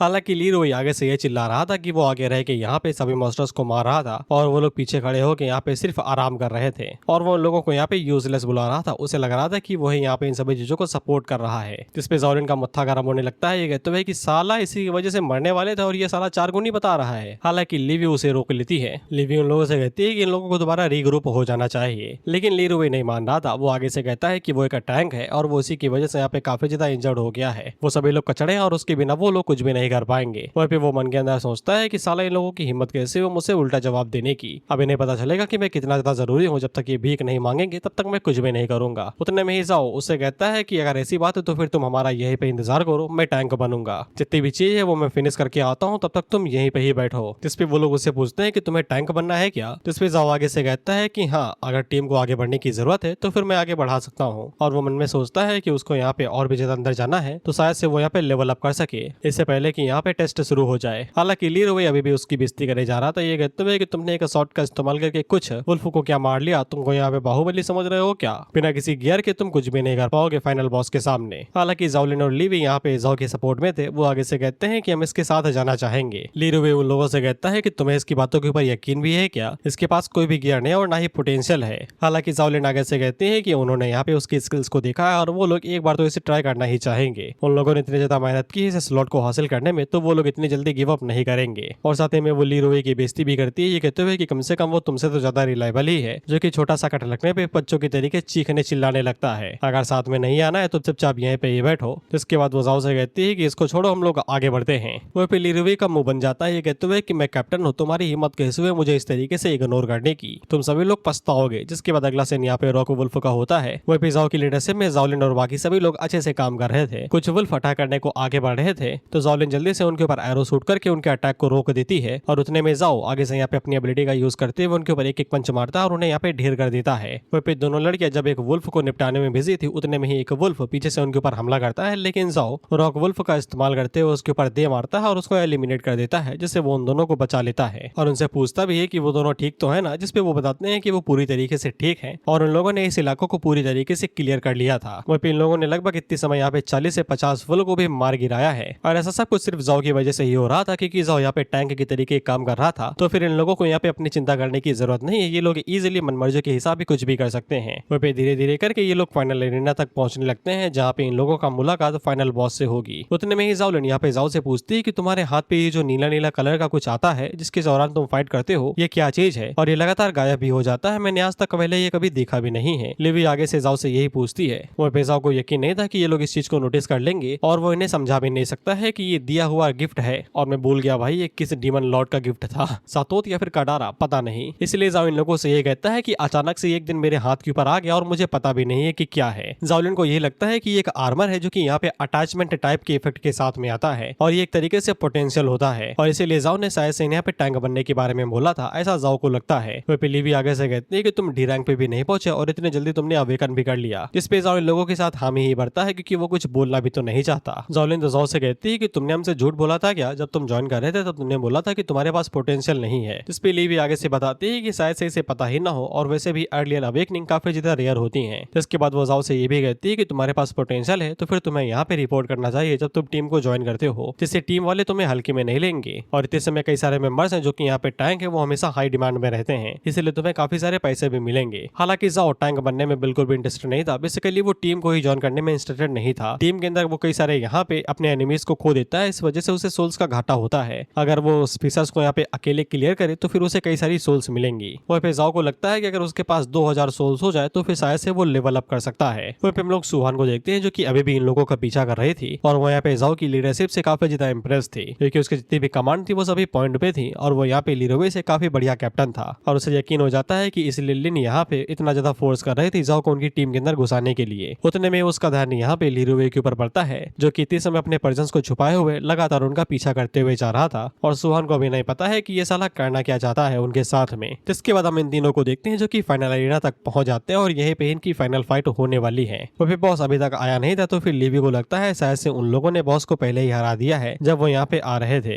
तो जॉलिन उसे बताती है कि ऐसा नहीं है, अगर तुम यहाँ पे टारगेट को पहले ही हरा देते हो या फिर बॉस को हरा देते हो तो फिर फिशर बहुत ही जल्द क्लोज हो जाती है, तुरंत के तुरंत ही। और यही सबसे बड़ी सरदर्दी है कि यहाँ पे फिशर क्लोज नहीं होती, जिसका मतलब ये है कि यहाँ पे कुछ स्पेशल कंडीशन या फिर कोई स्पेशल क्लासेस हैं। उतने में ही जाओ को उसकी प्रिसेप्शन की मदद से पता चल जाता है कि कोई उन्हें देख रहा है जो कि ऊपर से देख रहा था। जिसके बाद वो जल्दी से उन लोगों से कहता है साइड में हटो। तो फिर हम देखते हैं कि ऊपर से एक वुल्फ पत्थर की तरीके नीचे गिरता है और डायरेक्ट उन लोगों के ऊपर हमला करता है। ये लोग जल्दी से हटते हैं और उसे डॉज करते हैं और उन्हें समझ में आ जाता है कि यही है फाइनल बॉस। हम देखते हैं कि फाइनल बॉस अकेले नहीं आया था, वो अपने साथ कई सारे चेलों को लेके आया था। ये था डी रैंक का जाइंट साइडो डीमन वुल्फ और इनके बीच में था यहाँ पे डी रैंक का रॉक वुल्फ किंग। सुलन जैसे यहाँ पे वुल्फ किंग को देखती है तो वो जल्दी से इन लोगों के बीच में आते हैं और उन लोगों से कहती है कि मिशन को अभी अबॉर्ट करो और यहाँ से जल्दी से भागो। वो उन्हें बताती है कि ये सभी इलाइट लेवल के फाइनल बॉस हैं और इनकी डिफिकल्टी काफी ज्यादा हाई है, स्कोर के बिल्कुल ही अपोजिट। उन्हें बताती है कि फिशर को जब भी यहाँ पे स्कैन किया जाता है तो उनका लेवल कभी कभी एनर्जी फ्लक्चुएशन की वजह से सटीक नहीं बन पाता है और इसी कंडीशन में उन लोगों को मिशन को बिल्कुल भी कंप्लीट करने की जरूरत नहीं है। और वैसे भी वो लोग इतने स्ट्रांग नहीं है कि वो उनके साथ यहाँ पे फाइट कर सकें। वो उन लोगों से कहती है कि अभी ही निकल जाओ, अगर उन लोगों ने अटैक कर दिया तो फिर मैं तुम्हें बिल्कुल भी प्रोटेक्ट नहीं कर पाओगे। कोई पैसा को जैसे ही समझ में आता है कि ये सभी इलाइट बॉस हैं तो उसे समझ में आ जाता है कि इनके अंदर कई सारे सोल्स होंगे, इसलिए वो यहाँ पे इनसे फाइट करने के लिए रेडी हो जाता है। उतने में उसको यहाँ पे विश मिशन भी मिल जाता है। बेसिकली विश मिशन एकदम सिंपल था, बस यहाँ पे जो वुल्फ किंग है उसको मार के उसकी सोल को यहाँ पे हासिल करना था। वो पैसा बिल्कुल भी इस चीज को नेग्लेंस नहीं दे सकता था, जैसा कि हमें पता है कि कॉन्ट्रैक्ट के हिसाब से जो को यहाँ पे विश पूरी करनी ही पड़ेगी। बेसिकली वो फिशर को अब छोड़ के बिल्कुल भी नहीं जा सकता है जब तक उसे यहाँ पे ये वुल्फ किंग की सोल नहीं मिल जाती है, और अगर वो ऐसा करेगा तो फिर उसे कॉन्ट्रैक्ट के हिसाब से पनिशमेंट झेलनी पड़ेगी जो कि मौत के बराबर तक की होगी। ये सारी कंडीशन जाओ को यहाँ पे फोर्स कर रही है लेकिन उसे कोई भी दिक्कत नहीं है। जिसके बाद वो सोलाइन से कहता है कि वो इस मैटर को खुद ही यहाँ पे हैंडल करना चाहता है क्योंकि वो यहाँ पे इनके साथ फाइट करना चाहता है। जिसके बाद वो अपने आर्मर को अपने हाथ के ऊपर यहाँ पे अटैच कर लेता है। जिसके बाद जाओ जाके उन डीमन वुल्फ के सामने खड़ा हो जाता है। वहीं पे सोलाइन अभी भी मना कर रही थी ये कहते हुए कि ये कुछ ज्यादा ही बेकार डिसीजन है, लेकिन जो जॉलिन थी वो यहाँ पे जाओ के फेवर में डिसीजन लेती है कहते हुए कि उसे यहाँ पे जाओ के ऊपर यकीन है और वैसे भी वो कुछ उल्टा सीधा काम यहाँ पे नहीं करेगा। इसलिए सोलाइन भी उनका ही कहना मानती है कहते हुए कि अगर तुम ये करना चाहते हो तो फिर मैं तुम्हें रोकूंगी नहीं, लेकिन तुम बैटल के अंदर मन सकते हो तो फिर तुम्हें पता है ना तुम क्या करना चाहते हो। तो इसके बाद जाओ उन दोनों से कहता है कि तुम दोनों जाके छुप जाओ, ये मैटर मेरे ऊपर छोड़ दो। तो वो दोनों बिल्कुल यही मानते हैं और चुपचाप यहाँ पे जाके छुप जाते हैं। वही जाओ को वुल्फ की औरत से ही पता चल रहा था कि ये सभी यहाँ पे अलग ही लेवल पे हैं। अगर उसके पास उसका डिमांड आर्मर ना होता तो वो एक हिट में यहाँ पे मारा जाएगा, लेकिन इसके बावजूद उसे यहाँ पे डर बिल्कुल भी महसूस नहीं हो रहा है क्योंकि वो इस डर का सामना पहले भी कई बार कर चुका है, भले वो यहाँ पे इसके बॉस का ही डर क्यों ना हो। जिसके बाद वो सभी वुल्फ एक साथ जाओ के ऊपर हमला करने को आगे बढ़ते हैं। तो जाओ प्रिसेप्शन का यूज करते हुए उनके अटैक को इजीली अवॉइड करता है और फाइट करने के लिए रेडी हो जाता है। वहीं पे ये दोनों दूर से उसकी फाइट को देख रहे थे और बोल रहे थे कि अकेला यहाँ पे 4 डी रैंक के लॉर्ड क्लास के मॉन्स्टर के साथ में भिड़ रहा है कि जितने भी टैंक होते हैं उनके पास पोटेंशियल इतना ही स्ट्रांग होता है क्या। जिसपे लेवी आगे से कहती है कि मुझे नहीं लगता, क्योंकि हमारे टैंक को ही ले लो, लीरोवे को, वो तो इसके आसपास भी नहीं है। सुलन आगे से बताती है कि उसने यहाँ पे सुना हुआ है कि कुछ ओरेकल्स होते हैं जो इतने ज्यादा पावरफुल होते हैं कि अकेले एक ऑफिसर को यहाँ पे क्लियर कर दे, लेकिन उसने आज तक कभी भी ये देखा नहीं था। ये पहली बार है कि वो यहाँ पे अपनी आंखों से देख रही है। वह पे ये लोग सिर्फ इसी बात का अंदाजा लगा सकते हैं कि जाओ का यहाँ पे पोटेंशियल किस लेवल पे होगा, लेकिन जो यहाँ पे लॉर्ड लेवल के मॉन्स्टर रहते हैं वो भी इतनी आसानी से हार नहीं मानते। जिसके बाद हम देखते हैं कि एक वुल्फ जाओ के ऊपर हमला करता है तो जाओ उसे इजीली डॉज करता है, लेकिन उसकी स्पीड जाओ के बराबर भी थी। वो एक के साथ फाइट करे तो इजीली मैनेज कर सकता है, लेकिन अगर वो 4 के साथ में करेगा तो ये डेंजरस हो सकता है और ऊपर से उसका स्टेमिना भी खत्म हो रहा था। इसलिए उसे यहाँ पे उनके नंबर को कम करना पड़ेगा। इसीलिए वो एक मॉन्स्टर के ऊपर एक जोरदार पंच मारता है, लेकिन उसके पंच का भी असर उस वुल्फ के ऊपर बिल्कुल भी नहीं होता, क्योंकि वुल्फ का जो आर्मर था वो काफी ज्यादा स्ट्रॉन्ग था और साथ में वो यहाँ पे ऑटो हीलिंग के साथ में आता था। बेसिकली ये उसकी एबिलिटी है जिस वजह से उसकी जो चोट है वो यहाँ पे हील हो जाती है। इससे जाओ को समझ में आ जाता है कि अब उसे यहाँ पे कोई दूसरा तरीका इस्तेमाल करना पड़ेगा जिससे इनका ध्यान भटक सके। फिर लोग लीरोवी को देखते हैं जो कि अपने मन के अंदर यही सोच रहा था कि ये अकेला यहाँ पे डी रैंक के लॉर्ड्स के साथ में फाइट कैसे कर सकता है, ऐसा पॉसिबल कैसे है। लेकिन इसके बाद में इसकी मंद बुद्धि जागती है और इसे लगता है कि अगर जाओ यहाँ पे अकेले उनको हैंडल कर सकता है तो फिर उसके लिए जो कि जाओ से यहाँ पे ज्यादा स्ट्रॉन्ग है, उन चारों को हैंडल करना बाएं हाथ का खेल होगा। तो इसके बाद अपनी शॉट को उठा लेता है और यही सोचता है कि ये जाके यहाँ पे लॉर्ड को मार देगा, जिसके बाद सारा किताब इसके खाते में आके गिरेगा। और यही सोचते हुए ये शॉट को लेता है और खटाक से आगे बढ़ जाता है हमला करने के लिए। और ये भी सोच रहा था कि ये रास्ते में जाओ को भी निपटा देगा, जिसको ये एक्सीडेंटल किल बताएगा, जिसके बाद लॉर्ड को मारेगा और सब कुछ इसके खाते में ही चला जाएगा। हालांकि हमें पता है कि जाओ की जो सेंसर्स है वो काफी ज्यादा हाई है, तो वो इजिली पता लगा लेता है कि ये उसके पीछे ही खड़ा था। इसीलिए वो इजिली उसकी शॉट को यहाँ पे ब्लॉक करके उसके हाथों से अलग करता है और उसे कहता है कि मैं तुम्हारा ही इंतजार कर रहा था, जिसके बाद वो जल्द ही रास्ते से हट जाता है। तो डीमन वुल्फ का जो अटैक था वो डायरेक्ट लीरोवी को जाके लगता है। लीरोवी जल्दी से अपने डिफेंस अटैचमेंट का इस्तेमाल करते हुए डिफेंस को हाई करता है, लेकिन इसके बावजूद ये काफी नहीं था। एक ही स्ट्राइक के अंदर उसकी सील और अटैचमेंट सबको टूट जाता है और वो वहीं पे ही ढेर हो जाता है। उतने में ही जाओ उस शॉट को पकड़ता और खटाक से डीमन वुल्फ के ऊपर हमला करने को आगे बढ़ता है। वहीं पे जाओ के पास जितने भी सोल पॉइंट थे उनको वो सभी एजिलिटी के अंदर ऐड कर देता है, जिससे उसकी स्पीड बढ़ जाती है और उसे नई कॉम्बैट स्किल भी मिलती है, गॉड स्पीड, जिसके बाद वो उसका इस्तेमाल करते हुए एक बार में ही जायंट डीमन वुल्फ के ऊपर हमला करता है और उसकी मुंडी उसके धड़ से अलग कर देता है और उसको 750 सोल्स मिलती हैं। वो पे जाओ को ये जो कॉम्बैट स्किल मिली थी गॉड स्पीड वाली, ये एक एक्सप्लोसिव स्किल थी, जिससे जाओ को यहाँ पे एजिलिटी के अंदर 10 पॉइंट अलग से मिलते हैं, जिससे उसका टोटल एजिलिटी यहाँ पे 15 हो जाता है। और साथ में ये चीज यहाँ पे एक बफ भी देती है। बेसिकली हमें पता है कि स्पीड में किसी भी चीज की ताकत बढ़ जाती है, तो जाओ जब भी यहाँ पे स्पीड में एनिमी के ऊपर हमला करेगा तो फिर कुछ टाइम के लिए उसकी स्ट्रेंथ स्टैट्स बढ़ जाएंगे सिर्फ उस अटैक के लिए। और इस एबिलिटी के साथ में वो इजीली यहाँ पे किसी भी बॉस को हरा सकता है, जिसके बाद वो इजीली तेजी के साथ आगे बढ़ता है और एक और डीमन वुल्फ को ढेर कर देता है। वो पेजाओ को इस तरीके से हवा की तरीके मूव करता हुआ देख के सूलन हैरान थी कि अचानक से इसकी स्पीड कैसे बढ़ गई। उतने में एक डीमन वुल्फ की नजर उन तीनों के ऊपर पड़ जाती है जो कि लीरोवे को बचाने के लिए आए हुए थे और उसे हील कर रहे थे। तो वुल्फ तेजी के साथ उन तीनों की तरफ आगे बढ़ता है हमला करने के लिए। जाओलिन जल्दी से अपनी एबिलिटी का यूज करते हुए उसे रोकने की कोशिश करती है और जाओलिन ने भी आगे से यहाँ पे अपनी कॉम्बैट स्किल कन्वर्जिंग स्टॉर्म का इस्तेमाल किया था, जिससे डीमन वुल्फ एक जगह के लिए रुक जाता है। और उतने में ही जाओ तेजी के साथ आगे बढ़ते हुए डीमन वुल्फ के ऊपर शॉट से हमला करता है और उसकी भी मुंडी उसके धड़ से अलग कर देता है, जिससे जाओ के पास टोटल अब यहाँ पे 2260 सोल हो गई थी। उतने में ही डीमन वुल्फ किंग उसके ऊपर हमला करने को तेजी के साथ आगे बढ़ रहा था। वही जाओ के पास 2000 सोल हो गई थी, तो वो जल्दी से यहाँ पे अपने लेवल अप कर लेता है और ई रैंक से डी रैंक पे आ जाता है। और ऑफ कोर्स लेवल बढ़ने की वजह से उसकी स्ट्रेंथ भी अब पहले से कई गुना ज्यादा बढ़ चुकी थी और साथ ही में उसका पोटेंशियल भी अब यहाँ पे अनलॉक हो गया था। और क्रिएटिविटी अथॉरिटी की वजह से इसका पोटेंशियल और भी ज्यादा हाई था। पोटेंशियल का नाम अबायस था। वो पे जाओ अबायस पोटेंशियल की मदद से वो यहाँ पे अबायस डोमेन को समन कर सकता है, जिससे बॉस की एक और यहाँ पे विश कंप्लीट हो जाती है, जो कि ये थी कि जाओ जितने जल्दी हो सके उतने जल्दी डी रैंक पे पहुंच जाए। जिसके बाद हम लोग देखते हैं कि जाओ यहाँ पे एक्सक्लूसिव कॉम्बैट स्किल का इस्तेमाल करता है, जो कि डी रैंक वाली विश को कंप्लीट करने के बदले में मिली थी। और उस एक्सक्लूसिव कॉम्बैट स्किल का नाम टच ऑफ डेथ था, जिसकी मदद से वो यहाँ पे इविल गॉड के 4 डेथ टेंटिकल्स को यहाँ पे समन कर सकता है अबायस डोमेन से। और उन डेथ टेंटिकल्स के पास में यहाँ पे पियर्सिंग एट्रीब्यूट होगा। वहाँ पे वो डेथ टेंटिकल सीधा ही यहाँ पे डीमन वुल्फ की छाती के अंदर घुस जाते हैं और उसे एक जगह पे रोक देते हैं। और उतने में ही जाओ शॉट का इस्तेमाल करते हुए उसकी भी मुंडी धड़ से उड़ा देता है, जिसके बाद हमें जाओ का पूरा स्टेटस दोबारा दिखाया जाता है, जो कि तुम घूर लो मैं नहीं बताने वाला। वहाँ पे बॉस को मारने के बदले में जाओ को टोटल यहाँ पे 5000 सोल्स मिलती हैं। वहाँ पे जाओ काफी ज्यादा खुश हुआ था, क्योंकि अब उसके पास यहाँ पे और भी पॉइंट है जिनकी मदद से वो बाकी चीजों को अपग्रेड कर सकता है। वहाँ पे जो विश थी वो भी कंप्लीट हो जाती है। तो फिर जाओ को रिवॉर्ड के बदले में रॉक वुल्फ किंग का क्रिस्टल दिया जाता है। वहाँ पे जाओ को समझ में नहीं आता कि वो उसका इस्तेमाल कैसे करेगा। तो एक क्रिस्टल के बारे में यही लिखा हुआ था कि ये क्रिस्टल यहाँ पे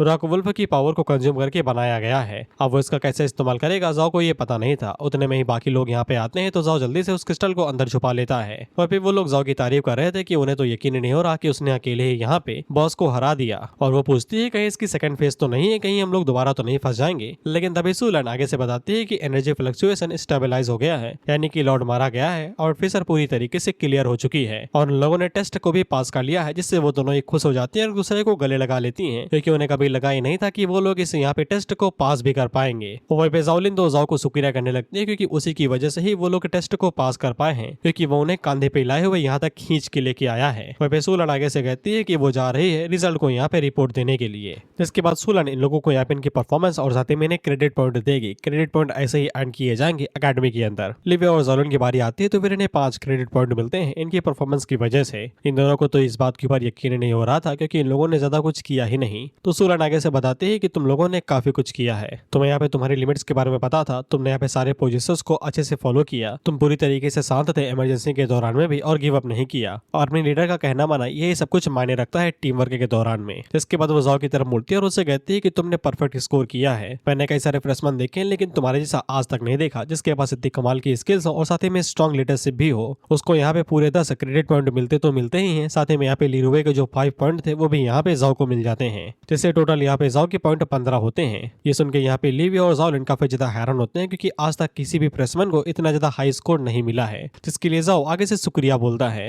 जिसपे सुलन आगे से कहती है कि अगर यहाँ पे मिशन लिमिट ना होती तो फिर वो यहाँ पे उसे और भी ज्यादा क्रेडिट पॉइंट देती क्योंकि उसने काफी अच्छा परफॉर्म किया है। जिसके बाद लीरुवे साइड से चिल्लाते हुए कहता है कि उसके पॉइंट कहाँ पे हैं और उसके पॉइंटों को यहाँ पे जाओ को क्यों दिया जा रहा है। जिसपे सुलन उसे बताती है कि तुम्हें उन पॉइंट की जरूरत ही नहीं है अब, क्योंकि कैप्टन के तौर पे तुमने अपनी ही टीम को यहाँ पे अबैंडन कर दिया और अपने टीममेट्स को यहाँ पे खतरे में डाला। इसलिए तुम्हारे जितने भी एक्शन थे वो सब पूरी तरीके से डिस्क्वालीफाई थे एक तरीके से लीडरशिप के तौर पे। साथ ही में तुमने यहाँ पे अपने टीममेट के ऊपर हमला करने की कोशिश की, इसलिए रेगुलेशन के हिसाब से तुम्हारे जितने भी टेस्ट रिजल्ट है उनको नेलिफाई किया जाता है। बेसिकली उसके पूरे एफर्ट्स को यहाँ पे इग्नोर मार दिया जाता है। साथ ही में वो और ज्यादा यहाँ पे एंट्रेंस एग्जाम को नहीं दे पाएगा। बेसिकली उसे अकेडमी से ही बाहर निकाला जा रहा है। लीरुवे आगे से कहता भी है कि किस सबूत पे ये सब कुछ बोला जा रहा है, उसे यहाँ पे एक रिव्यू चाहिए, वो भी हायर अप से। इस पे सुलन उससे कहती है कि तुम कहीं पे भी जा सकते हो, कहीं पे भी अपील कर सकते हो, लेकिन अगर हायर अप आके यहाँ पे इन्वेस्टिगेट करते हैं तो फिर तुम्हारी सिचुएशन ही यहाँ पे खराब होगी। जिससे लीरुवे को समझ में आ जाता है कि अब उसके लग चुके हैं बुरी तरीके से। जिसके बाद सुलन उन लोगों को बाहर लेके निकल आती है और उन लोगों से कहती है कि वो उनके टेस्ट रिजल्ट को सबमिट करने के लिए जा रही है। साथ ही में उनको यहाँ पे उनकी पेमेंट मिल जाएगी और कुछ ही देर के अंदर ही उन लोगों को यहाँ पे उनकी पेमेंट मिल भी जाती है। बेसिकली मटेरियल इन लोगों के खाते में ही आके गिरेंगे। और फिर सुलन जाओ से पूछती है कि तुमने अभी तक किसी भी गिल्ड को ज्वाइन नहीं किया है ना, हमारे गिल्ड को ज्वाइन करना चाहोगे, गोस्ट शैडो गिल्ड को। जाओ पूछता भी है कि यहाँ पे किसी भी गिल्ड को ज्वाइन करने के लिए सी रैंक होना चाहिए ना। जिसपे सुलन बताती है कि ऐसे रिक्वायरमेंट सिर्फ यहाँ पे मेजर गिल्ड और सिर्फ हाई और मिड टायर के गिल्ड के लिए होते हैं, उनके गिल्ड के लिए कोई भी इस तरीके के रूल नहीं है। और साथ ही में उसके स्किल्स के हिसाब से वो लोग यहाँ पे उसके लिए नेगोशिएट करके 3 मिलियन भी देंगे। जाओ जैसे ही 3 मिलियन सुनता है तो फिर उसे यहाँ पे लिन के 30 मिलियन याद आते हैं और वो ऑफर कुछ ज्यादा ही इंसेन था, इसलिए वो आगे से मना कर देता है ये कहते हुए कि वो सोच के बताएगा। जिसपे सुलन को पहले से ही पता था कि इसको यहाँ पे लिन ने ज्वाइन किया है तो ये पक्का यहाँ पे लिन के गिल्ड को ही ज्वाइन करेगा। और वो यही बोलती है कि मन बदले तो फिर किसी भी पल आ जाना, हमें कोई भी दिक्कत नहीं होगी। जिसके बाद लिन भी यहाँ पे आ जाती है और वो जाओ से पूछती है कि तुम लोग किस बारे में बात कर रहे थे। तो सुलन आगे से बताती है कि जाओ ने यहाँ पे टेस्ट को काफी अच्छे से पास किया है। जिसके बाद वो लोग यहाँ से चले जाते हैं और जाओ लिन से पूछता है कि इंतजार कर रही थी क्या। जिसपे लिन बताती है कि बस उसे ये नहीं पता था कि वो इतनी जल्दी ये खत्म कर लेगा। जिसके बाद वो उसे बताती है कि उसका सारा सामान उसके कमरे में भिजवा दिया गया है और साथ में वो यहाँ पे उसको उसके कमरे तक भी लेके जाती है। साथ में वो जाओ को ये भी बता देती है अगर तुम्हारे पास ज्यादा क्रेडिट पॉइंट होंगे तो फिर तुम इससे और भी अच्छा रूम ले सकते हो। लेकिन जाओ को यही रूम काफी ज्यादा पसंद आ गया था। जिसके बाद वो लिन से पूछता है कि टेस्ट खत्म हो गया है और उसने टेस्ट पास भी कर लिया, क्या वो बताएगी कि वो यहाँ पे क्यों चाहती है कि जाओ उसके गिल्ड को ज्वाइन करे। वह पे जाओ की जो असिस्टेंट थी वो यहाँ पे लिन से पूछती है कि तुम सच में उसे बताने वाली हो। तो लिन आगे से बताती है कि हाँ वो यहाँ पे जाओ को बताएगी क्योंकि वो उसके ऊपर भरोसा करती है और जाओ ने पहले यहाँ पे टेस्ट को पास कर लिया है तो इतना काफी होगा फालतू लोगों का मुंह बंद कराने के लिए। जाओ पूछता है कौन से फालतू लोग। तो लिन उसे साफ शब्दों में समझाती है कि वो यहाँ पे पब्लिक गिल्ड साहुआ गिल्ड की हायर है और उसके जो पिछले मास्टर थे गिल्ड के वो यहाँ पे उसके फादर हुआ करते थे। लेकिन रियलिटी में गिल्ड अब पहले यहाँ पे 3 टुकड़ों में बढ़ चुका है, इसलिए जो लोग हैं वो सब यहाँ पे कंट्रोल के लिए फाइट कर रहे हैं कि कौन गिल्ड का असली मास्टर बनेगा। और अगर लिन को यहाँ पे उसकी इनहेरिटेंस को सिक्योर करना है तो फिर उसे यहाँ पे कुछ लोगों की टीम को बनाना पड़ेगा जो कि यहाँ पे उसके लिए फाइट करेंगे गिल्ड को दोबारा एक बनाने के लिए। और उस चीज के लिए यहाँ पे लिन को जाओ की जरूरत है। जाओ को समझ में आ जाता है कि यहाँ पे जो ओरिजिनल गिल्ड मेंबर्स हैं उनके ऊपर भरोसा नहीं किया जा सकता है, लेकिन लिन जाओ के ऊपर इतना ज्यादा भरोसा क्यों कर रही है। जिसपे लिन जाओ को बताती है कि यहाँ पे उसने उसकी फाइट को देखा था जो कि ब्लैक वाटर के अंदर हुई थी और साथ ही में उसने एक्सचेंज टूर्नामेंट के अंदर भी देखा था। और जाओ को एक प्योर ऑब्सेशन है यहाँ पे स्ट्रेंथ के साथ में और इसी चीज को यहाँ पे लिन वैल्यू देती है। लेकिन उससे भी ज्यादा एक जरूरी चीज ये है कि जाओ के ऊपर बहुत बड़ा कर्ज है। वहीं पे जाओ हैरान होता है कि तुम्हें कर्ज के बारे में कैसे पता। जिसपे लिन बताती है कि उसने बस थोड़ी बहुत जन्म कुंडली दिखवाई उसकी। खैर लिन यहाँ पे जाओ को बताती है कि उसने भले ही एक छोटी सी एजेंसी के अंदर यहाँ पे लोन लिया हो, लेकिन वो जो छोटी सी एजेंसी है उसको कंट्रोल करने वाली यहाँ पे एक मेजर लोन कॉर्पोरेशन है जो कि यहाँ पे सेंट्रल गवर्नमेंट के साथ में काम करती है। और वो जो मेजर कॉर्पोरेशन है उनके पास अथॉरिटी रहती है कि वो यहाँ पे लोगों की इन्फॉर्मेशन इकट्ठा सहायता कर सकती है, खासकर जाओ जैसे लोगों की जिनके पास यहाँ पे एबिलिटी रहती है कि वो अपना लोन यहाँ पे चुकता कर सके। भले ही जाओ यहाँ पे अपने लोन को पूरी तरीके से यहाँ पे पे कर दे, लेकिन इसके बावजूद वो लोग उसे कभी भी आजाद नहीं होने देंगे। वो कोई दूसरा तरीका का इस्तेमाल करेंगे जिससे वो लोग जाओ को यहाँ पे फोर्स करेंगे ताकि जाओ यहाँ पे उनके लिए काम करे। हाँ, बस तुम इतने शक्तिशाली ना हो कि तुम उन्हीं की ही पूंगी बजा दो। और बाय द वे वो जो मेजर कॉर्पोरेशन है उसके जो बॉस है उस कंपनी के, वो बॉस यहाँ पे लिन का सबसे बड़ा राइवल है। इसीलिए जाओ अगर यहाँ पे लिन को ज्वाइन करता है तो फिर यहाँ पे लिन अपने कुछ ताकतों का इस्तेमाल करके उसकी जो इन्फॉर्मेशन है उसको प्रोटेक्ट कर सकती है। और जब वो लोग यहाँ पे मिलकर उन्हें हरा देंगे तो फिर वो यहाँ पे जाओ की जितनी भी फाइल्स हैं उन्हें यहाँ पे डिलीट कर देगी, जिससे जाओ पूरी तरीके से फ्री हो जाएगा। और उन दोनों का जो मकसद है वो एक तरीके से एक ही है। वो पे जाओ अपने मन के अंदर सोचता है कि अगर एक ताकतवर गिल्ड उसे यहाँ पे सपोर्ट कर रहा है तो फिर उसके लिए चीजें और भी ज्यादा सेफ हो जाएंगी। और साथ में गिल्ड को ज्वाइन करने से उसे कई सारी यहाँ पे सब्सिडी और चीजें मिलेंगी जो कि फ्यूचर में उसके लिए काफी ज्यादा इस्तेमाल वाली रहेंगी। इसलिए उसके पास कोई भी रीजन नहीं है यहाँ पे मना करने का। इसीलिए वो लिन के साथ काम करने के लिए मान जाता है और उससे पूछता है कि उसे आखिर में करना क्या है। भाई लेकिन तुम ये ना बोलना कि तुम्हारा मालिक एक डीमन लॉर्ड है और कोई नहीं जानता कि कब उसकी मुंडी सटक जाए और वो बोल दे कि इनको तबाह कर दो। वो पे लिन जाओ को बताती है कि अभी तुम्हें कुछ भी नहीं करना है, जो तुम कर रहे हो वो करते रहो। तो इसके बाद लिन अपनी असिस्टेंट से कहती है कि जरा इसको धनी राम के दर्शन देना, जिसपे यहाँ पे जो लिन के असिस्टेंट थी वो एक बार में ही जाओ को यहाँ पे 5 मिलियन युवान सेंड कर देती है। लिन उसे बताती है कि यहाँ पे गिल्ड को ज्वाइन करने की जो मिनिमम रिक्वायरमेंट है वो यहाँ पे सी रैंक है, लेकिन अभी उसकी रैंक यहाँ पे हाई नहीं है, तो फिर वो यहाँ पे उसे सिर्फ थोड़े से पैसे दे रही है। जब वो ऑफिशियली उनके गिल्ड को ज्वाइन कर लेगा तो उसे बाकी के पैसे मिल जाएंगे। इतना कहने के बाद में वो निकल जाती है और उसे ये बता देती है अगर तुम्हें किसी भी चीज की जरूरत हो तो फिर हमें कांटेक्ट कर लेना। उनके जाने के बाद में जाओ आराम से लेट जाता है और अपने स्टेटस विंडो को बाहर निकालता है। जिसके बाद वो अपने नए फंक्शंस को यहाँ पे चेक करता है तो फंक्शंस के अंदर उसे यहाँ पे फुल कंट्रोल मिल गया था, जब अपन ने वो level stats, rank of exchange और साथ में शॉप को भी पूरी तरीके से यूज कर सकता था। सबसे पहले वो लेवल और स्टैट को ओपन करता है जहाँ पे वो यहाँ पे अपने सभी स्टैट्स को सोल पॉइंट्स की मदद से एडजस्ट कर सकता था। साथ ही में उसको यहाँ पे 2 नए स्टैट्स दिखाई देते हैं जो कि सेंस और पोटेंशियल था। पोटेंशियल से उसका मतलब उसका अबायस पोटेंशियल है जिसको वो यहाँ पे डबल कर सकता था स्टैट्स का यूज करते हुए। वो पे जाओ अगर लेवल अप करेगा तो वो उसके लिए ज्यादा बढ़िया नहीं रहेगा क्योंकि इससे सिर्फ उसका यहाँ पे पोटेंशियल ही बढ़ेगा, लेकिन अगर वो यहाँ पे अपने स्टैट्स को इंक्रीज करेगा तो फिर उसे यहाँ पे नई स्किल्स मिलेंगी, जैसे कि यहाँ पे एजिलिटी को इंक्रीज करने के बाद में उसके पास गॉड स्पीड नाम की कॉम्बैक्ट स्किल आ गई थी। अभी के लिए जो अपने पोटेंशियल के जो स्टैट्स थे उनको इंक्रीज करता है और उसके अंदर 5 पॉइंट ऐड करता है, तो फिर उसके पास एक नई एक्सक्लूसिव स्किल आ जाती है जो कि था अबायस स्पेस। बेसिकली यहाँ पे स्पेस जिसके अंदर वो यहाँ पे अपने आइटम्स को स्टोर कर सकता है। और साथ ही में जो टेंटिकल यहाँ पे 4 थे अब वो 3 हो जाते हैं पोटेंशियल बढ़ने की वजह से, 6.5। फिर इसके बाद जाओ स्टोरेज को यहाँ पे चेक करता है और अपने टेंटिकल के अंदर यहाँ पे एक वाटर बॉटल को स्टोर करता है और अपने हाथ के अंदर उसे बाहर निकाल लेता है। इसके बाद जाओ यहाँ पे रैंक अप वाले ऑप्शन को चूज करता है, लेकिन वो ओपन ही नहीं होता क्योंकि उसके पास कुछ था ही नहीं रैंक अप करने का। बेसिकली वेपन या फिर कोई आइटम चाहिए तभी वो उसकी रैंप को यहाँ पे ओपन कर पाएगा। जिसके बाद जाओ यहाँ पे एक्सचेंज शॉप को चेक करता है जिसके अंदर कई सारे वेपन थे, जैसे कि एक्स हो गया, वॉर हैमर हो गया, अलग अलग चीजें जिनको वो यहाँ पे सोल पॉइंट्स के बदले में खरीद सकता है। और ऑफ कोर्स जाओ को पता था कि वो यहाँ पे जब भी फाइट करेगा तो फिर उसके पास वेपन होना काफी ज्यादा जरूरी है। बस उसे इसी बात के ऊपर शक था कि क्वालिटी कैसी होगी। जिसके बाद वो यहाँ पे एक लॉन्ग शॉट को खरीदता है तो फिर उसकी क्वालिटी ठीक ठाक थी, मिड लेवल की थी वो। हाँ, बस उसके जो पॉइंट थे वो काफी ज्यादा कम हो गए थे क्योंकि लॉन्ग शॉट काफी ज्यादा महंगी थी। उतने में यहाँ पे बॉस आ जाता है जो कि जाओ के ऑरा को देख के हैरान था और वो भी देख के हैरान था कि ये क्या कर रहा है। तो फिर जाओ बॉस को बताता है कि उसने यहाँ पे अबायस पोटेंशियल को अवेकन किया है और वो बाकी चीजों के बारे में भी बताता है कि वो क्या क्या कर सकता है। जिसपे बॉस काफी ज्यादा हैरान था क्योंकि उसने ये उम्मीद नहीं की थी कि जाओ इतनी जल्दी यहाँ पे अबायस का इस्तेमाल करने लगेगा। और वो उसे पूछता है कि तुम्हें पता चला कि तुम लेवल अप कैसे कर सकते हो, जिसपे जाओ आगे से बताता है कि हाँ उसे ये भी समझ में आ गया। इसको देख के बॉस तिरछी नजरों से जाओ को घूरता है और अपने मन के अंदर सोचता है कितना टाइम हो गया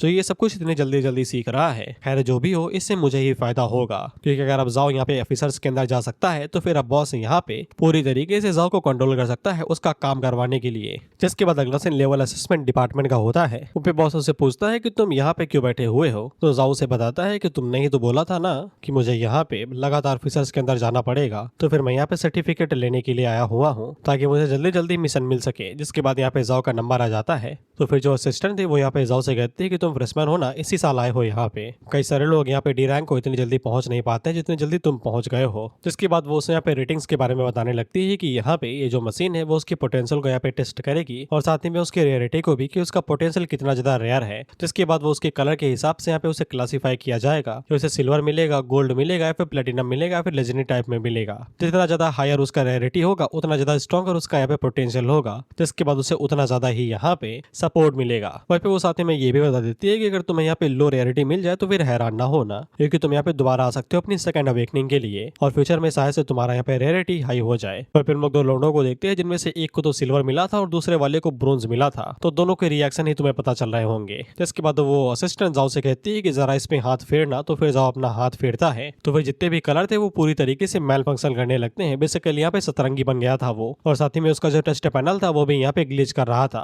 खैर इसके बाद जो रंग था वो डायरेक्ट यहाँ पे पर्पल के अंदर बदल जाता है और एनर्जी फ्लक्चुएशन काफी ज्यादा बढ़ जाता है, जिसको देख के बाकी लोग घबरा जाते हैं क्योंकि एनर्जी फ्लक्चुएशन काफी ज्यादा हाई था। और वो सभी लोग यही सोच रहे थे कि ये किस टाइप का यहाँ पे पोटेंशियल है जिस वजह से उन लोगों को सांस लेने में भी दिक्कत हो रही है। यहाँ तक कि वो असिस्टेंट भी हैरान हो जाती है क्योंकि उसने आज तक इस तरीके का फ्लक्चुएशन नहीं देखा था। इसके बाद जाओ का यहाँ पे जो पोटेंशियल था उसका नाम अपोसल दिया जाता है। वह पे आज तक इस कलर का जो रिकॉर्ड था वो था ही नहीं। बेसिकली पर्पल टायल का आज तक कोई रिकॉर्ड ही नहीं था और उन लोगों को ये भी नहीं पता था कि ये अपोसल किस टाइप का पोटेंशियल है। हालांकि उन लोगों को ये लग रहा था कि ये कोई क्लास नेम है। वह पिज़्ज़ा को क्लास नेम के बारे में नहीं पता था, तो असिस्टेंट उसे बताती है कि ओरेकल्स की जो फर्स्ट अवेकनिंग रहती है वो कंप्लीट नहीं रहती है। एबिलिटी नेम ही यहाँ पे सिर्फ स्किल का नाम बताती है, जैसे कि फायर हो गया या फिर स्टॉर्म हो गया। और जब उनकी सेकंड अवेकनिंग होती है तब वो यहाँ पे अपनी क्लास का नेम पूरी तरीके से हासिल कर पाते हैं, जैसे कि फायर वॉरियर मेज स्ट्रोम, और तब जाके वो पूरी तरीके से कंप्लीट ओरेकल बनते हैं। लेकिन जाओ की जो अवेकनिंग हुई है वो यहाँ पे पहले ही क्लास नेम के साथ में आई है, जो कि ये पूरी तरीके से इम्पॉसिबल है। उतने में यहाँ पे यहाँ का चीफ आता है जो कि असिस्टेंट से पूछता है कि क्या हुआ, तो असिस्टेंट उसे बताती है कि ये लोंडा पता नहीं क्या खा के आया है, इसका पूरी तरीके से सिस्टम ही खराब है, हमारी मशीन तक खराब हो गई, इसका पोटेंशियल पर्पल टायर का है और साथ ही में इसके पोटेंशियल का नाम यहाँ पे अपोसल है, जो कि ये सिर्फ फर्स्ट अवेकनिंग पे ही आया है, जबकि इसकी ये सेकंड अवेकनिंग भी नहीं है।